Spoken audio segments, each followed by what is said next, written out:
Hello, I'm Darwin Gilmore. I'm Dean of Workforce and Economic Development. Glad to be here with you today. Wanted to bring an update for you. It seems in recent weeks, since the election for sure, there's been a lot of discussion about workforce. As we know, there's a skills gap. There's a skills gap in our area. There's a skills gap in the state, even in the country. That means people who have deep knowledge of craftsmanship and trades are retiring out.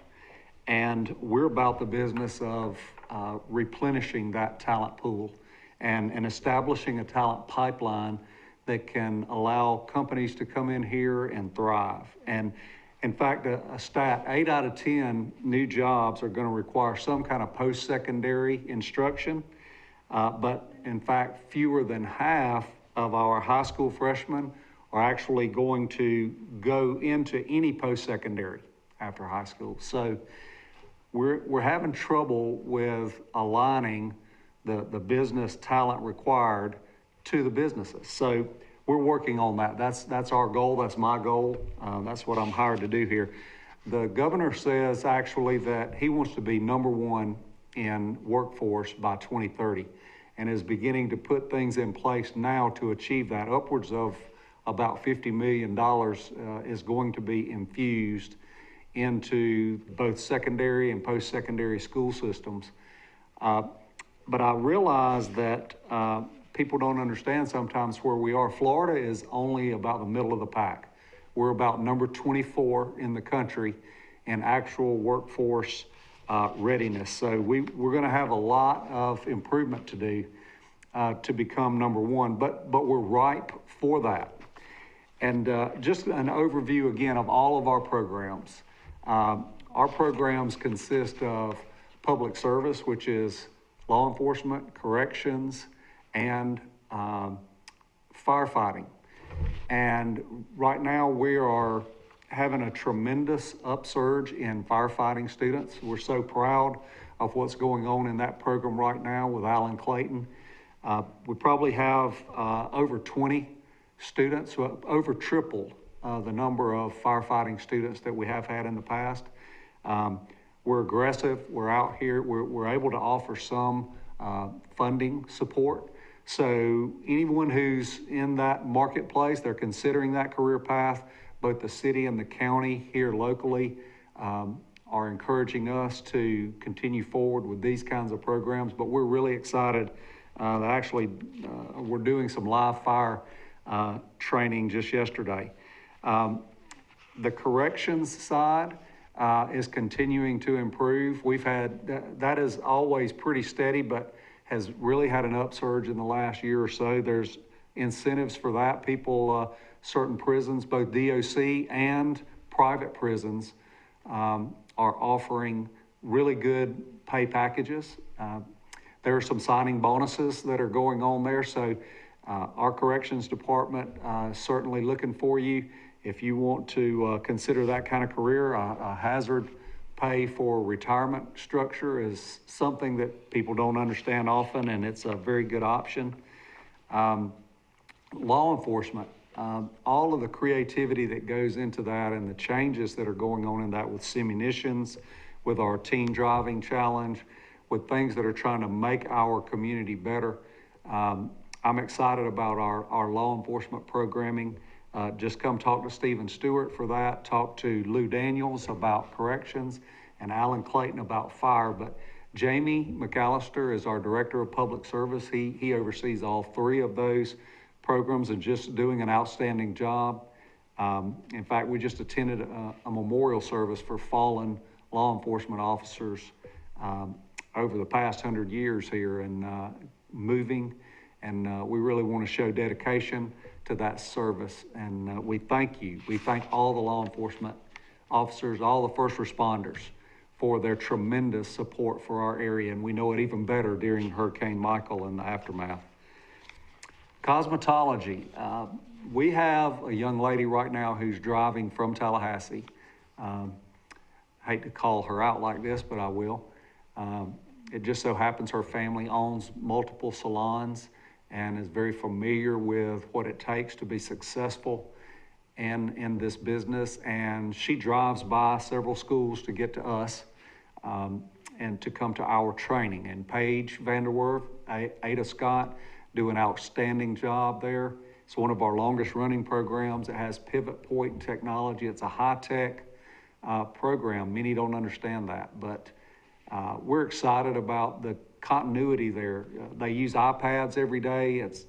It's a program which is getting a lot of notoriety. I just recently received an email, someone bragging on our program who had come into the salon about how tremendous it is. So it's easy to be proud of a program that performs like that. So I'm so thankful for them and what they're doing here. Welding is a program that's been running since January of 2014.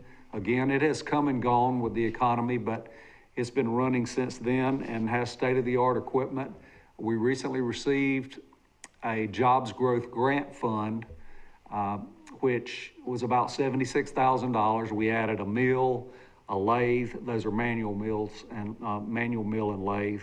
We added a roller machine and a sub-arc machine, and so that we're improving our welding training by focusing on advanced and pipe welding technologies. So we're exposing our students to the kinds of training they need, not only to go in local small production shops or down to Eastern Shipbuilding when that kicks off with plate welding for these Coast Guard cutters, or even to go on the road to do plant shutdowns and pipe welding, can make a very, very good wage. There's some good videos we've shot out there. We incorporate CNC plasma machines, and we teach people, it's a fabrication program as well. It has to be somewhat fabrication oriented because that's how we actually make the coupons for the welders to practice on. But they learn some precision about how to do metalworking, and they understand the whole gamut of what it takes to get, you don't just strike an arc. So we're excited that this integrates technology, creativity, design, and craftsmanship. And it's for many, many people. Some people think that manufacturing is mainly just an old, dirty trade. And in fact, it's moving more and more toward high tech, it's moving more and more toward automation. And this program, actually welding, ties in quite well to our engineering technology program. So the engineering tech includes robotics. It includes mechatronics, what we call mechatronics. In fact, if you go in our lab, and we'd love to have you visit, if you have an interest in our program, if you have an interest in upgrading your own skills, changing careers, if you have a son or daughter or a grandchild, call me at 718-2270, and I would love to set up a time to walk you through some of our programs. What we've done in engineering technology, we put out about $1 million of outlay in capital equipment. And it's being talked about as one of the best in the state, maybe even the best in the Southeast. And the reason it is because it was patterned after what's being done in the Indiana area, where people are serving Toyota, Caterpillar, Ford Motor Company. The best of the best manufacturing companies are using equipment and curriculum approaches similar to what we're doing. So we know we're among the best anywhere, because when you look at our welding, and then you look at our engineering technology, and then you look at our automotive systems, which are really very much kin to airmotive and any vehicle systems. When you look at welding, engineering tech, and automotive, those three in a cluster make up a manufacturing base of trades that is second to none. And when you come out here and see our programs, you'll see that oftentimes people now know better. We're in our 5th year of hosting Tech Garage, which is shot here on our site. It's a national television show aired on Motor Trend channel. It's an unbelievable program, born out of the pure education approach that John has. I just left his shop just a few minutes ago. They've got engines torn all the way down to the block. They were honing cylinders at the time he was giving them training on honing how to hone a cylinder. And there's no reason, there's no reason why anybody would be considering an automotive type program without coming and considering ours. So civil engineering, I just recently did a piece on, but it has to do with building roads, bridges, and buildings. That program has surveying, AutoCAD, mapping. It will help people understand what infrastructure needs are about and help them with water, sewer. These kinds of programs that we have, we're really proud of. Again, please call me. I'd love to show these programs off to you, introduce you to our instructors, and look for us to do some more details on each individual program. But we have a strong summer. We're looking good. Our numbers are good during the summer. So come see us, and thanks for your support here at Chipola College.